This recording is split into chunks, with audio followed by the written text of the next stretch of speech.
محترم حاضرین کرام، بزرگان دین، نوجوانان ملت،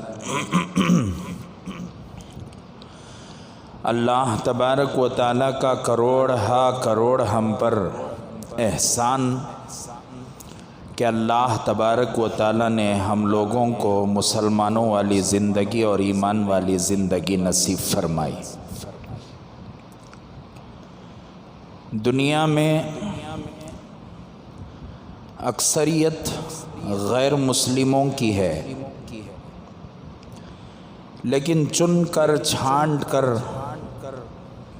اللہ تبارک و تعالیٰ نے ہمیں، ہمارے ماں باپ کو، ہمارے رشتہ داروں، اقارب کو، ہمارے خاندانوں کو ایمان کی دولت سے نوازا۔ بڑے بڑے فرعون آئے، حامان آئے، بڑے بڑے ظالم آئے،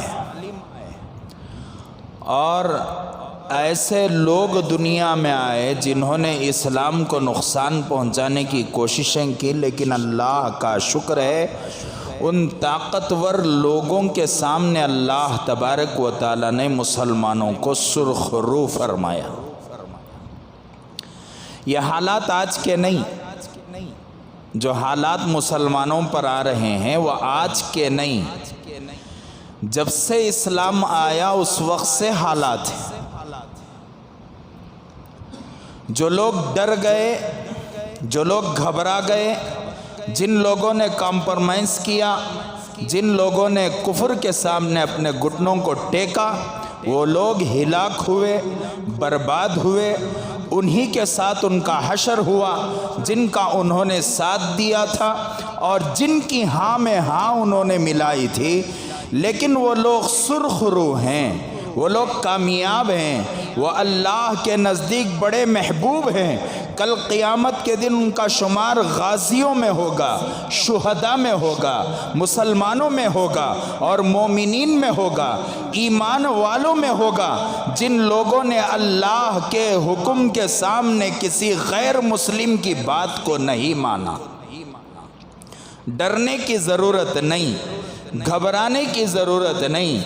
آج کے فرعون تو بہت چھوٹے ہیں، اس سے پہلے کے جو فرعون ہوا کرتے تھے انہوں نے انبیاء کو نہیں چھوڑا، انہوں نے اس وقت کے رسولوں کو نہیں چھوڑا، اس وقت کے اولیاء کو انہوں نے نہیں چھوڑا۔ آج تو یہ چون چون کا مربع ہیں، ان سے گھبرانے کی ضرورت نہیں ہے۔ اس وقت سے حالات ہیں، آج بھی حالات ہیں۔ جب تک اسلام رہے گا اس وقت تک حالات اسلام پر اور مسلمانوں پر رہیں گے۔ ایک بات اچھی طرح ذہن میں رکھیں، دنیا کی کوئی طاقت اسلام کو نقصان نہیں پہنچا سکتی۔ ہاں، دنیا کی طاقت مسلمان کو نقصان پہنچا سکتی ہے۔ اسلام اور مسلمانوں میں فرق ہے۔ دنیا کی طاقتیں مسلمانوں کو مار سکتی ہیں، مسلمانوں کو ختم کر سکتی ہیں، لیکن اسلام کو نہیں ختم کر سکتی۔ تاتاریوں کے دور میں گاجر مولی کی طرح مسلمانوں کو مارا گیا۔ آج اس کا ایک چھوٹا سا نمونہ ہم لوگوں کو اسرائیل فلسطین میں دیکھنے کو مل رہا ہے، چھوٹا سا نمونہ۔ گزشتہ 2 دن پہلے تک کی رپورٹ ہے 30,000 مسلمانوں کو قتل کر دیا گیا ایک مہینے میں۔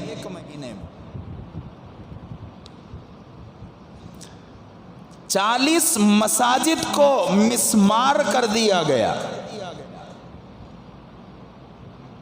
گرجا گھروں کو توڑ دیا گیا۔ تقریباً 14,000، 40 پر 2,000 گھروں کو انہوں نے بم کا نشانہ بنایا، لیکن باقاعدہ ان کی ایمانی قوت اور ان کی ایمانی غیرت اللہ آباد فرمائے، اللہ آباد فرمائے۔ اللہ تعالیٰ ان کو پوری امت مسلمہ کی جانب سے بدلہ نصیب فرمائے. ایسے جرت کا پہاڑ اور ایسا استقلال کا پہاڑ اور ایسا مضبوط ایمان. بچہ مر رہا ہے، باپ بچے کو کلمہ پڑھا رہا ہے. بھائی کا انتقال ہو رہا ہے، بھائی سسک رہا ہے، درد سے کراہ رہا ہے، بھائی بیٹھ کر بازو میں کلمہ پڑھا رہا ہے. ماں باپ کے سامنے بچوں کی لاشیں اٹھائی جا رہی ہیں. ذرا ہمارے دور میں ذرا یہاں آ کر دیکھیں گے، ہمیں ہمارے جو ہمارا ماحول ہے اس میں آ کر دیکھیں گے. مؤذن کی اذان ہو رہی ہے، کانوں میں خبر تک نہیں ہے اللہ کے گھر کو ہم لوگوں کو جانا ہے. 3 دن کی جماعت کے لیے دعوت و تبلیغ کے حضرات ہمارے گھروں پر آتے ہیں. 3 دن کی تشکیل، جانے کے لیے تیار نہیں. واپس آنے کا یقین ہے. کیا ہوں گے یہاں سے 3 دن کی جماعت جائے گی، 10 دن کی جماعت جائے گی، 40 دن کی جماعت، واپس آنے کا یقین ہے. وہاں پر گھر سے باہر جانے والے کو گھر میں واپس آنے کا یقین نہیں ہے. کیا گزرتا ہوگا ان لوگوں پر. بچوں کے جسم کے ٹکڑے اپنے ہاتھوں سے سمیٹ رہے ہیں اور زبان پر اللہ اکبر کے نعرے ہیں.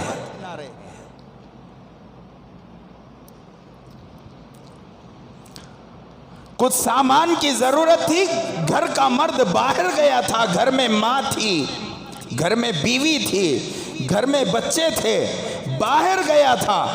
جب تک اس کا آنا ہوا اس وقت تک ایک بم آ کر اس کے گھر پر گرا اور سارا گھر اس کا نیچے بیٹھ، پوری بلڈنگ نیچے بیٹھ گئی. اور آ کر اس نے اپنے گھر کے منظر کو دیکھ کر خدا کی طرف، آسمان کی طرف گردن کو اٹھا کر اللہ اکبر کا نعرہ لگاتا ہے اور پھر واپس جاتا ہے. کہیں سے مٹھائی خرید کر لاتا ہے اور لا کر تقسیم کرنے لگتا ہے. لوگوں نے پوچھا کہ تیری ماں ختم ہو گئی، تیرا باپ لٹ چکا، تیرے باپ کا انتقال ہو چکا، تو جو تیری دنیا کا سرمایہ تھا، تیری اولاد دنیا سے جا چکی، شہید ہو چکی، تیری بیوی دنیا سے رخصت ہو چکی، پورا خاندان مٹ چکا، لیکن تو مٹھائیاں تقسیم کر رہا ہے. اس کے بول پر قربان جائیں، اس کی ایمان کی طاقت اور غیرت پر قربان جائیں. اس نے کہا میں اللہ کا شکر ادا کرتا ہوں، مجھ سے پہلے جنت میں میرا خاندان پہنچ گیا. حقائق ہے نا، حقیقتیں سامنے میڈیا کبھی نہیں دکھاتی. میں اور تمہیں جھوٹ کے سامنے بیٹھ کر ہنسو، پلیت کے سامنے بیٹھے ہوئے ہیں، لیکن خوشبو کبھی چھپائی جا نہیں سکتی. خوشبو کا کام ہی باہر نکلنا ہے.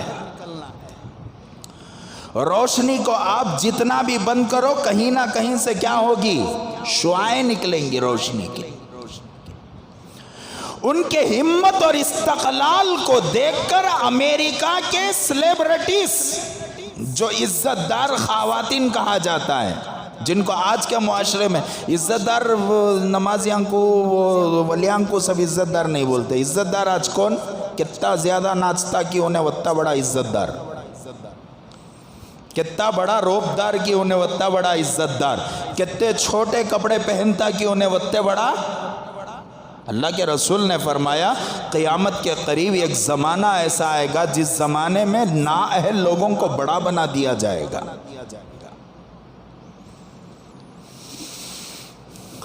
4 ایسی خواتین جس پر امریکہ کو فخر تھا، جس پر امریکہ کو فخر تھا، 4 ایسی خواتین نے 3 دن میں اسلام قبول کر لیا. پوچھنے پر پتا چلا کہ ان مسلمانوں کے استقلال اور استقامت اور ان کی ایمانی قوت کو دیکھ کر ہمیں احساس ہوا کہ یہی مذہب کیا ہو سکتا ہے، سچا ہو سکتا ہے.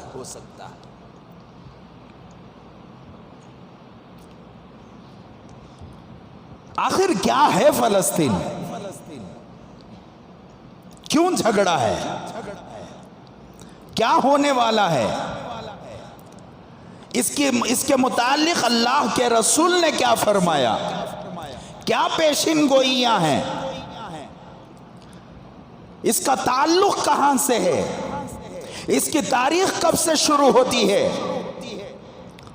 وہ بعض مرتبہ وہ کیا بولتے نیوز چینلوں میں مسلمانوں کے خلاف، وہ ہمیشہ ایک مثال دیتا ہوں میں، مسلمانوں کے خلاف جو پروپیگنڈا چلا کہ ہمیں فلسطین، ہمیں اسرائیل کو بھیج دو، ہم کیا کر دیں گے، ان کے ساتھ شامل ہو جائیں گے۔ ارے گھگوا کل رے دیکھیں تمہیں، ہاں ہمیں کب سے دیکھ رہے ہیں فلسطین؟ حضرت ابراہیم علیہ السلام سے دیکھ رہے ہیں۔ ایک مثال دیا کرتا ہوں میں ہمیشہ، خنزیر کو ہماری زبان میں سور، اسے لے جا کر پھول کے باغ میں چھوڑ دیا جائے تو انہیں جڑ میں سونگتا سو کئی کو، کیا واسطے بولو؟ اوپر سونگے تو اچھی خوشبو آتی ہے، نیچے جڑ میں گوبر رہتا ہے۔ تو بعض ہمارے ملک میں ذرا خنزیراں پیدا ہو گئی، پھول کے باغ میں بھی جڑ میں سونگیں گے انہوں لوگاں، ان کو پھول کے باغ میں لے جا کر مسجد میں لا کر ڈالو، مسجد میں لا کر بٹھاؤ، مسجد کے اندر آنے کے بعد یہ کہیں گے کہ مسجد کے نیچے سے بدبو آ رہی ہے۔ یہاں دہشت گردی کی تعلیم، ابھی یہاں قریب میں ہمارا کاول ویسندرا کے مدرسے پر اچانک چھاپا ہوا، کسی کو معلوم ہی نہیں، اچانک۔ اور پھر انہوں نے ماشاءاللہ اپنے مدرسے کے ڈاکیومنٹس کو، اپنے مدرسے کے حساب اور کتاب کو، اور اس کے علاوہ مدرسے کی جو ضروریات تھیں، اور مدرسے کی پاکی صفائی کو، مدرسے کے روم کو، سب کا انہوں نے کیا کروایا؟ معائنہ کروایا۔ جانے والے مکار، دغاباز، کمینے اور آستین کے سانپ نے کہا کہ مولوی صاحب آپ کا مدرسہ بہت اچھا ہے، اگر حکومت سے کسی چیز کی ضرورت آپ کو ہو تو انشاءاللہ ہم لوگ کیا کریں گے، آپ کی مدد کریں گے۔ مسلمان بھی تھے، غیر مسلم بھی تھے اس وقت میں۔ اس دن تو 8 دن پہلے کیا بولتے اسے، اتوار کے دن ہوا، پیر کے دن ٹویٹ کیا گیا کہ یہ مدرسہ دہشت گردوں کو پیدا کرتا ہے۔ وہ بولے نہیں، پھول کے باغ میں جا کو خستخ میں وہ گندگی میں سونگیں گے انہوں لوگاں۔ جا کر اس نے کہا کہ 200 بچوں کو انہوں نے ایک مسجد میں کونڈ کے رکھا ہے۔ جا کر انہوں نے یہ کہا کہ وہاں پر اتنی گندگی ہے، آج بھی وہ تصویریں گشت کر رہی واٹس ایپ پر اس مدرسے کی۔ تو بتانا یہ چاہتا ہوں کہ بعض مرتبہ اللہ نے ایسے جانور پیدا فرمائے، اگر ان کے سامنے پھول کا رس اور بہترین خوشبو بھی رکھ دی جائے تو وہ خوشبو کو نہیں سونگیں گے، بلکہ گٹر میں جا کر وہ وہاں کا پاخانہ چاٹیں گے۔ ہمارے ملک میں بعض لوگ ایسے ہیں جن کے سامنے کتنی بھی اچھی خوشبو رکھ ڈالو، پاخانہ چاٹیں گے انہوں لوگا۔ تو فلسطین کے سلسلے میں نیشنل اور انٹرنیشنل میڈیا پاخانہ چاٹ رہی ہے، حقیقت کوئی نہیں بتا رہا، اور کسی پر بھروسہ نہ کرو۔ میں ہمیشہ بولتا ہوں، بھروسہ، ایمان والا کسی پر بھروسہ کرے گا وہ صرف ایمان والے پر بھروسہ کرے گا۔ پیسوں کے پیچھے بھاگ کر، اپنے ایمان کو غارت کر کر، فلاں پارٹی، فلاں ہمارے کیا صاحب۔ فلسطین کے مظلوموں کے سلسلے میں احتجاج کیا گیا تو جس حکومت کو مسلمانوں نے ساتھ دیا، اس نے اٹھا کر ان تمام کو جیل میں ڈال دیا۔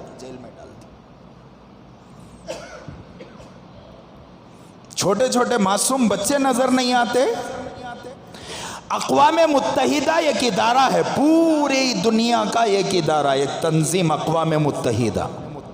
اس تنظیم کے کچھ قوانینات، ان قوانینات کی پاسداری نہ کرنے پر، ان قوانینات کی پابندی نہ کرنے پر اس اقوام متحدہ کا قانون ہے کہ اس ملک کے خلاف وہ کارروائی کر سکتا ہے، اور جتنے ممالک اقوام متحدہ کے قانون کے خلاف چلیں گے اور جتنے ممالک اس قانون توڑنے والے کا ساتھ دیں گے، باقاعدہ اقوام متحدہ ان کو، ان کے سفیروں کو اور ان کی حکومتوں کو پوچھ گچھ کرے گا، اور اس اقوام متحدہ میں ہمارے ملک کا بھی شمار ہے، نہیں تو ذات سے باہر کر کو۔ اقوام متحدہ کے جتنے قوانینات ہیں، تمام قوانینات کو اسرائیل نے توڑا، اور آج تک کسی نے اس سے سوال نہیں کیا۔ کھلم کھلا جنوسائیڈ، کھلم کھلا قتل عام، گھروں میں گھس کر قتل عام اور معصوموں پر گولی باری، لیکن کسی نے آج تک سوال نہیں کیا۔ اب سے 3 جمعہ پہلے بھی میں بولیا تھا کہ حضرت ہم نا کون کیا کرنے جاتا، حضرت ہمیں کون معلوم، ہمیں کون باتوں میں ہمیں حضرت ہم نا کون کیا کرنے جاتا، حضرت ہم نا کون تبھی کرے سعودی عرب ہے، ہم نا کون تبھی کرے تو کویت ہے، ہم نہ کون تبھی کیا تبھی کریا تو دمام ہے، ہم نہ کون تبھی کیا تبھی کریا تو ایران ہے، عراق ہے، افغانستان ہے، فلاں اور فلاں اور فلاں ملک ہے۔ میں ہمیشہ وہ کچھ نوجوان ساتھ میں اٹھنے بیٹھنے والے بولے تو میں پوچھتا تیرے پاس کیا رہے بابا، تجھے انہوں بچانے کے واسطے تیرے پاس کیا ہے؟ کم از کم فلسطین والوں کے پاس قبلہ اول ہے، کعبۃ اللہ سے پہلے کوئی قبلہ تھا تو وہ قبلہ اول فلسطین تھا، بیت المقدس تھا، ان کے پاس وہ ہے، ان کو بچائی نہیں کون بھی، اسے بچا لے دیں گے تھے۔ کسی پر بھروسہ نہ کو کرو، اللہ کا واسطہ کسی پر نہیں۔ اتنا خطرناک دور ہے، قرآن اور حدیث آپ لوگ پڑھیں گے اور سمجھیں گے اور قرآن اور حدیث کی گہرائی میں غوطہ لگائیں گے، آپ کو پتہ چلے گا کہ آپ کے اطراف و اکناف کفر ہی کفر ہے۔ ایمان بچانا مشکل ہے، آج اپنے ایمان پر مضبوط رہنا مشکل ہے۔ آج پناہ مانگو اللہ کے پاس، اے اللہ فتنوں سے تیری پناہ مانگتا ہوں، اور اللہ کے پاس مانگو اللہ میری موت کی آخری سانس تک، میری زندگی کی آخری سانس تک، اور جب تک کہ میں موت کے آغوش میں نہ چلا جاؤں، میرے ایمان کو میں تیری امانت میں دیتا ہوں۔ حضرت مولانا سجاد نعمانی صاحب قبلہ دامت برکاتہم کی ایک تقریر گزشتہ جمعہ بھی، اس تقریر کے کچھ باتیں میں نے آپ حضرات کے سامنے پیش کی۔ حضرت نے فرمایا کہ پورے ملک میں 200 سے 300 مسلمان رہیں گے، ورنہ تو حالات کو دیکھتے ہوئے ایسا محسوس ہوتا ہے کوئی مسلمان نہیں ہے۔ 3 گھنٹے کی تقریر حضرت کی، کتنے گھنٹے کی؟ 3 گھنٹے کی۔ بہرحال فلسطین آخر کیا ہے؟ اتنا جھگڑا کئی کو فلسطین کے اوپر، اور کون سے مذاہب والے فلسطین کے طلبگار ہیں، فلسطین کو مانگنے والے ہیں اور فلسطین کے لیے جدوجہد کرنے والے ہیں۔ ایک سوال پیدا ہوتا ہے، آخر ہے کیا فلسطین؟ کون یہ فلسطین؟ کہاں سے آیا فلسطین؟ اور کب سے ہے اس کی تاریخ، فلسطین کی تاریخ جاننا ضروری ہے۔ ہمارے ایمان کا حصہ ہے فلسطین، ہمارے ایمان کا حصہ ہے فلسطین، ہماری غیرت ہے فلسطین، ہماری عزت ہے فلسطین۔ فلسطین نہیں تو مسلمان نہیں، مسلمان ہے تو فلسطین ہے۔ جتنا مکے پر ایمان لانا ضروری، جتنا شہر مدینہ پر ایمان لانا ضروری، ہر مسلمان پر ضروری ہے کہ وہ فلسطین پر بھی ایمان لائے۔ ہمیں ہندوستان میں رہتے نا حضرت، ہمنا کیا ضرورت نہیں کہہ سکتے۔ ہمیں کون سے کی ملک میں رہتے، ہمارے لاکھوں کلومیٹر ہزاروں کلومیٹر کا فاصلہ ہے حضرت، ہمارا کیا تعلق فلسطین سے؟ کوئی آدمی اس طریقے سے یہ جملے کہے گا، اس کا جملہ ختم نہیں ہوگا۔ قرآن اور حدیث کو دیکھتے ہوئے بتا رہا ہوں، اس کا ایمان ختم ہو جائے گا۔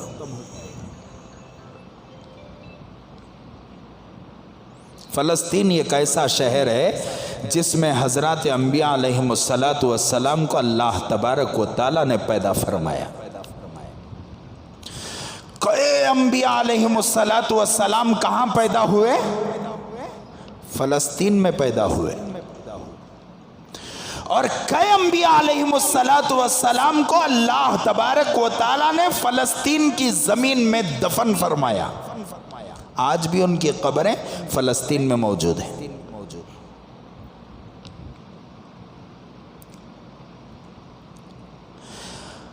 عالم اسلام کی 3 عبادت گاہیں، کتنی عبادت گاہیں؟